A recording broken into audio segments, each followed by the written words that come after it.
Donc, on va commencer ce point de presse. Bonjour tout le monde et bienvenue. On est aujourd'hui le 22 octobre. Donc, comme à l'habitude, à tous les jeudis, on est ici ensemble pour faire le point sur la situation de la pandémie de la COVID-19 en Abitibi-Témiscamingue. Pour ceux qui ne me connaissent pas encore, mon nom est Anne-Marie Trépanier. Donc, comme à l'habitude, nos porte-paroles du jour, on va commencer avec Madame Caroline Roy qui a quelques messages pour vous, notre PDG. Par la suite, le docteur Lise Andry, directrice de la santé publique, a quelques messages aussi. Et pour terminer, docteur Omobola Sobenjo, aussi de la santé publique, qui donnera les données du jour. Donc, sans plus attendre, Madame Roy. Oui, bonjour.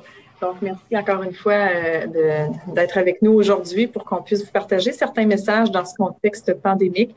En fait, mon seul message du jour va être en lien avec les projections au niveau des hospitalisations pour les prochaines semaines ou aux prochains jours. Comme il a été diffusé, là, on voyait bien dans les dernières semaines que les projections du nombre d'hospitalisations requises en lien avec la COVID dans la grandeur du Québec là, était en augmentation dans les dernières semaines avec les différents cas puis l'augmentation des cas COVID positifs qui ont été confirmés au sein de la province. Ce qui est intéressant, c'est qu'on voit bien que dans les derniers jours, ça semble se stabiliser là, au niveau des projections pour les prochaines semaines parce que la situation était réellement très préoccupante là, pour l'ensemble de la province.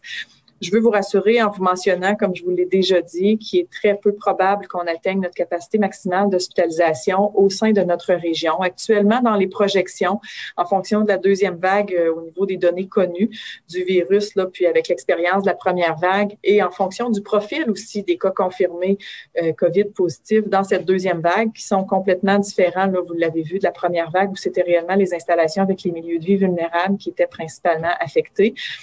Fait en sorte que, pour l'instant, on a 30 lits qui sont dédiés là, à pouvoir accueillir de la clientèle COVID positive au sein de notre centre désigné à Rouyn-Noranda. Donc, c'est le besoin qu'on a évalué, anticipé, pour lequel on est prêt. Puis 15 lits en soins intensifs, toujours à l'hôpital de Rouyn-Noranda. Actuellement, c'est pas qu'on maintient nos lits vides à l'hôpital. Évidemment, on continue nos activités régulières, mais à partir du moment où ce serait requis, on va modifier là, l'occupation des lits pour être capable d'accueillir la population malade, mais ce n'est pas l'espace qui sera notre enjeu en région directement.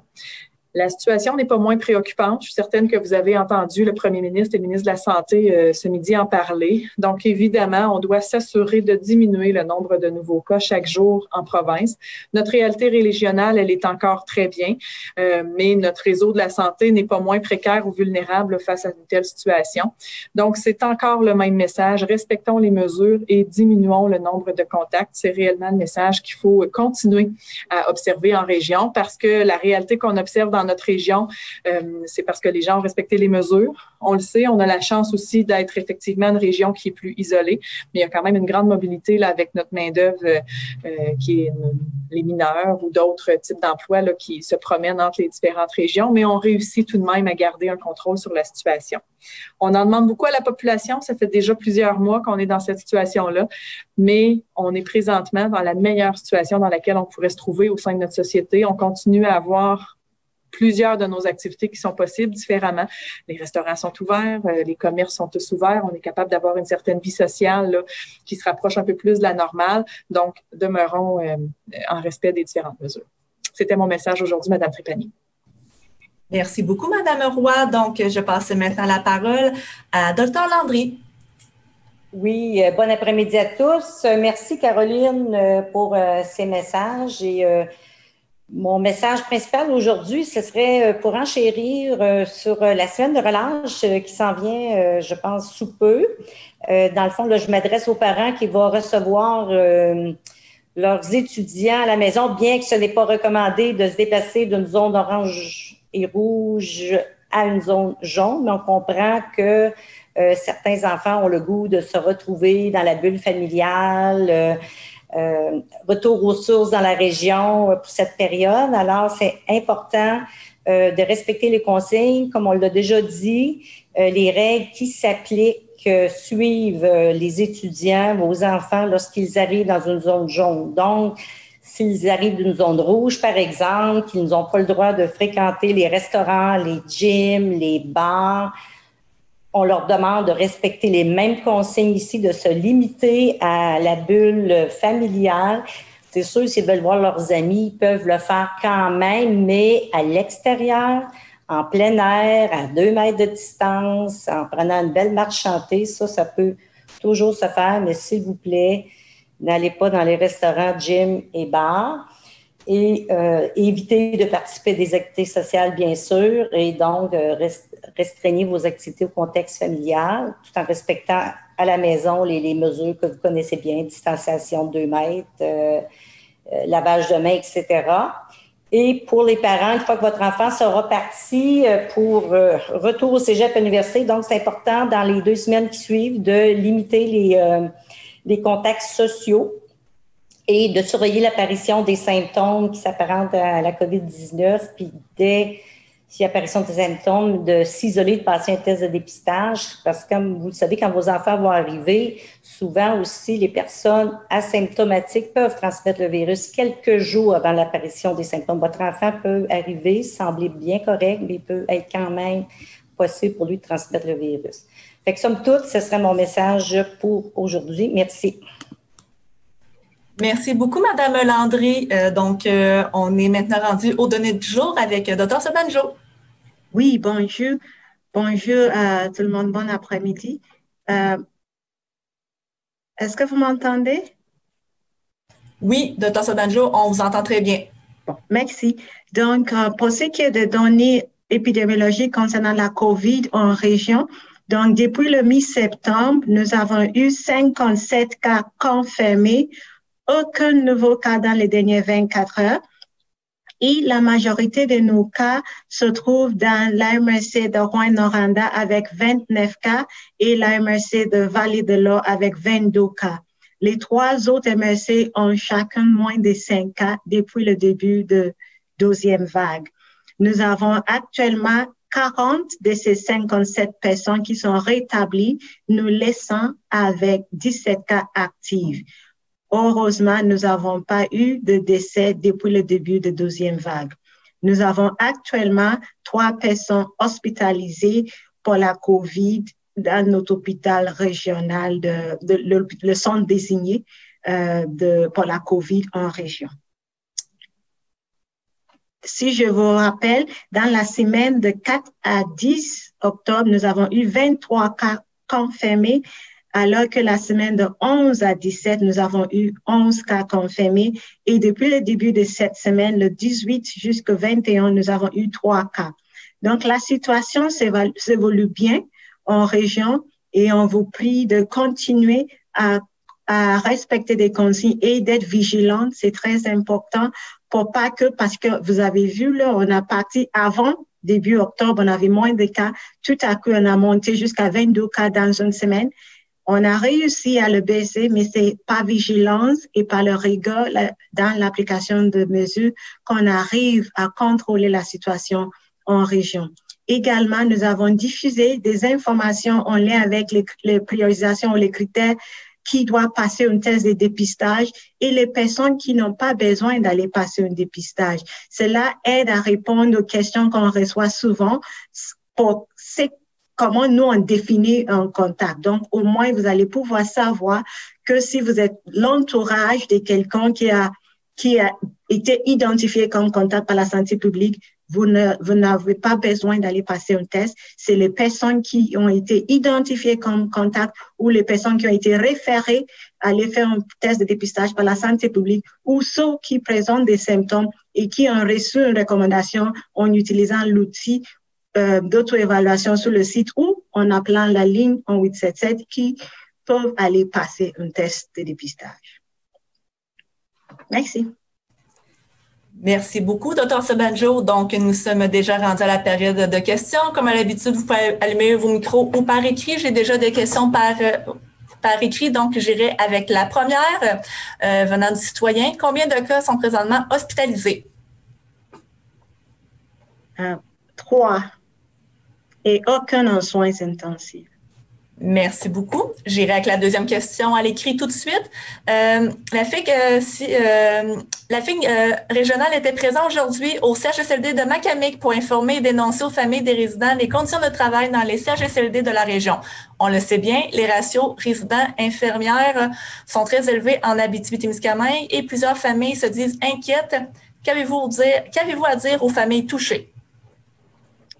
Bien, en fait, je veux rassurer les familles concernées, mais également l'ensemble de la population qu'actuellement, avec l'ensemble des équipes de travail qui sont dans nos CHSLD, de tous les CHSLD de la région, nous permettent de confirmer qu'on offre des services et des soins sécuritaires et de qualité à nos résidents. Effectivement, là, tout ce contexte-là se fait aussi dans un contexte de négociation avec la FIC au niveau national, donc il ne faut pas l'oublier. Puis, il ne faut pas non plus seulement considérer les ressources infirmières qui sont présentes au sein des équipes. Puis, je confirme aussi qu'on est prête à travailler et qu'on le fait au quotidien avec la FIC, là, donc avec les représentants de l'ensemble de nos employés infirmières au sein de l'organisation pour contribuer à stabiliser davantage les équipes. Parce que ce n'est pas qu'une question de nombre, c'est une question aussi de stabilisation des équipes. Puis évidemment, là, dans le contexte actuel de pénurie de ressources, bien, c'est un enjeu auquel on fait face présentement. Puis qu'il y a d'autres professionnels aussi qui œuvrent, là, puis qui sont vraiment à proximité de chacun des résidents dans le CHSLD, que ce soit évidemment les préposés aux bénéficiaires, il y a les infirmières auxiliaires, mais il y a également tous les autres professionnels comme les physiothérapeutes, les nutritionnistes, donc les autres professionnels qui contribuent à cette offre de soins et de services. Merci, Madame Roy. Nous avons de nouveau une question par écrit. Donc, combien y a-t-il eu de tests de dépistage au cours de la dernière semaine? Et est-ce que la stratégie de dépistage est appelée à changer dans la région, comme ça se voit ailleurs au Québec, par exemple en donnant les résultats négatifs par texto, etc.? Donc, nous avons eu environ 1700 tests effectués dans la dernière semaine. La stratégie de dépistage évolue en continu. Et pour l'instant, on mise l'emphase sur la capacité de transmettre les résultats à l'intérieur de 24 et 48 heures. Donc, pour l'instant, on ne le fait pas par texto, mais on s'assure, dans la majorité des cas, de donner des résultats à l'intérieur de 24 et 48 heures. On considère d'autres moyens qui sont utilisés dans d'autres régions, mais pour l'instant, on ne le fait pas appel. Mais ça peut évoluer jusqu'à là. Avez-vous des inquiétudes? Comme vous l'avez dit, on est une zone jaune, on est une des régions les mieux placées où la situation est quasiment le plus stable et où la situation se porte le mieux. Avez-vous des inquiétudes par rapport à ça, soit par rapport à du voyagement ou autre, que la situation s'empire d'une manière drastique ou que les gens se prennent un peu pour acquis disant on est correct en région, nous ici, on n'a jamais été touchés et que là, commence peut-être à moins suivre les règles? Oui, merci pour votre question. Il y a deux choses. Premièrement, il faut se rappeler qu'il y a plusieurs endroits qui, même si on voit à travers du Canada, on voit qu'il y a des provinces qui ont été moins touchées dans la première vague que maintenant, on enregistre chaque jour des taux de nouveaux cas plus élevés que ce qu'ils ont vécu au printemps. Donc, il faut être prudent. On a vécu ça également ici au Québec, dans la région des Bas-Saint-Laurent. Aux autres, ils ont été beaucoup moins touchés au cours de la première vague, mais au début de la deuxième vague, ils ont eu beaucoup plus de cas. Maintenant, la situation est plus stable chez eux, mais il faut pas penser qu'on est épargné. Il faut rester toujours vigilante. Et il y a deux choses qui sont importantes. Le virus, une propagation plus importante du virus en Abitibi-Témiscamingue, pour passer par une réimportation, c'est-à-dire les gens qui arrivent. C'est pour cela d'ailleurs que Madame Landry, Dr Landry a donné des informations, des consignes, des recommandations pour aider à diminuer le risque si jamais des personnes qui arrivent de régions en palier rouge ou orange doivent se circuler au sein de notre région. Ça va être important qu'ils limitent les contacts avec des personnes et les personnes qui ont eu contact avec eux aussi doivent limiter leurs contacts sociaux par la suite. Ça, c'est important.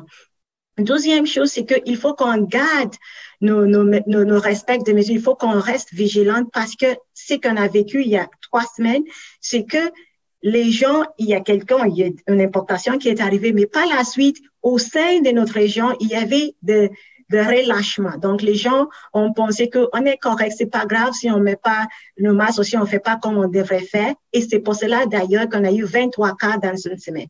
Donc, c'est important aussi. Donc, c'est soit en mettant plus de précautions lorsqu'on est en présence de quelqu'un qui vient d'une région rouge ou orange, mais aussi dans nos quotidiens, il faut qu'on se rappelle que ça prend pas grand-chose pour répartir la transmission au sein de la région. Et c'est important, comme Mme Roy a mentionné au début, de garder un taux très bas de nouveaux cas quotidiens à travers la province.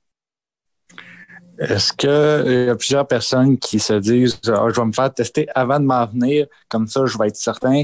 Est-ce que c'est recommandé? Est-ce que ça pourrait être pertinent de le faire, même si les gens n'ont pas de symptômes? Vous avez dit tantôt, on essaie de prioriser les gens qui ont des symptômes. Est-ce que ça pourrait être quand même pertinent que ces gens-là le fassent par mesure préventive si jamais ils décident de le faire avant de s'en venir en région? Ce que je pourrais dire, c'est ça, c'est pas une mesure assez. C'est le fait de passer un test de dépistage ne le remplace pas des mesures. Et je vous dis pourquoi. Quelqu'un peut passer un test aujourd'hui et c'est négatif. La personne quitte Montréal et se déplace vers l'Abitibi-Témiscamingue. 2 jours plus tard, la personne développe des symptômes. La personne passe un test et le test est positif. Tout l'entourage de ces personnes-là sont déjà exposés. Parce que ça prend quelques jours après avoir eu une exposition significative au virus pour développer la maladie. Le test nous permet de détecter les gens qui ont la maladie. Des fois, ils ont la maladie et ils ne présentent pas de symptômes, mais ils ont la maladie. Mais ça prend quelques jours après avoir été exposés au virus pour devenir positif. Donc, le fait d'avoir un résultat négatif aujourd'hui ne le dit pas qu'on n'aura pas une positive dans 2 jours. C'est pour cela qu'il ne faut pas mettre toute l'emphase en disant oui, par prévention, j'ai fait un test, donc quand j'arrive en Abitibi, ça va être correct d'aller voir toutes mes amies, de faire des soupers, de faire des activités. C'est là à éviter. Merci beaucoup, Dr. Sabanjo. Est-ce qu'on avait d'autres questions? En ce que je comprends, ça faisait le tour. Excusez-moi, j'ai une dernière question. En fait, ce serait pour Mme Landry. Vous mentionniez tout à l'heure un peu vos appréhensions, si on veut, par rapport au relâche scolaire des étudiants, justement, d'autres régions qui pourraient venir en visite en Abitibi-Témiscamingue. On peut se le dire, pour un étudiant qui arrive de Montréal, l'Abitibi, exemple Val-d'Or, va paraître comme le paradis. Bon, ici, les gyms sont ouverts, les restaurants sont ouverts, donc les tentations seront très nombreuses. Sauf que vous avez bien compris les consignes, je sais que vous les avez compris, mais c'est très clair et tout le monde l'a répété, les règles qui s'appliquent dans ta région d'origine. On comprend que l'étudiant qui est là à temps plein, il faut considérer que c'est sa région, là, et puis qui est plutôt en visite en Abitibi, même si son adresse permanente peut être ici, il n'a pas le droit de le faire. C'est vraiment, on espère que les gens vont respecter ces consignes-là. Je comprends que c'est la tentation, là, c'est sûr. Là, je me mets à leur place. Écoutez, ici, les gyms sont ouverts, les restaurants sont ouverts, les salles de cinéma, mais on espère que nos jeunes vont respecter ces consignes-là. Là. Puis je fais appel aux parents qui écoutent cet après-midi. Là. Puis d'ailleurs, ces consignes-là sont sur le site Facebook. J'espère que ça sera que ces consignes-là vont être répétées aux étudiants lorsqu'ils arriveront dans la région. Là. Merci beaucoup. Cette consigne-là de consigne qui s'adapte selon la région où vous habitez, vous suivent, est-ce que vous sentez que les gens le savent, ça? Parce que moi, plusieurs personnes à qui j'ai parlé n'étaient pas au courant de ça. Et même nous, en tout cas, je vais parler pour moi avant que vous en parliez, je ne savais pas cette mesure-là. Et ma sous-question à ça, c'est est-ce qu'il y a c'est plus dur à vérifier un petit peu parce que un étudiant n'a peut-être pas fait son changement d'adresse, a peut-être son adresse ici, mais il passe maintenant la majorité de son temps à Montréal. Donc, en même temps, personne ne pourrait prouver qu'il n'est plus en région. Donc, est-ce que vous sentez que les gens le savent et sentez-vous que les gens le font? Et sinon, est-ce qu'il y a un moyen de vérifier que les gens adhèrent bien à ces règlements-là un petit peu? C'est effectivement une très bonne question, très bon commentaire. Écoutez, c'est pour cette raison aussi que les jeunes sont beaucoup sur Facebook. Les consignes ont été mis là. On fait appel aux parents de ces étudiants-là.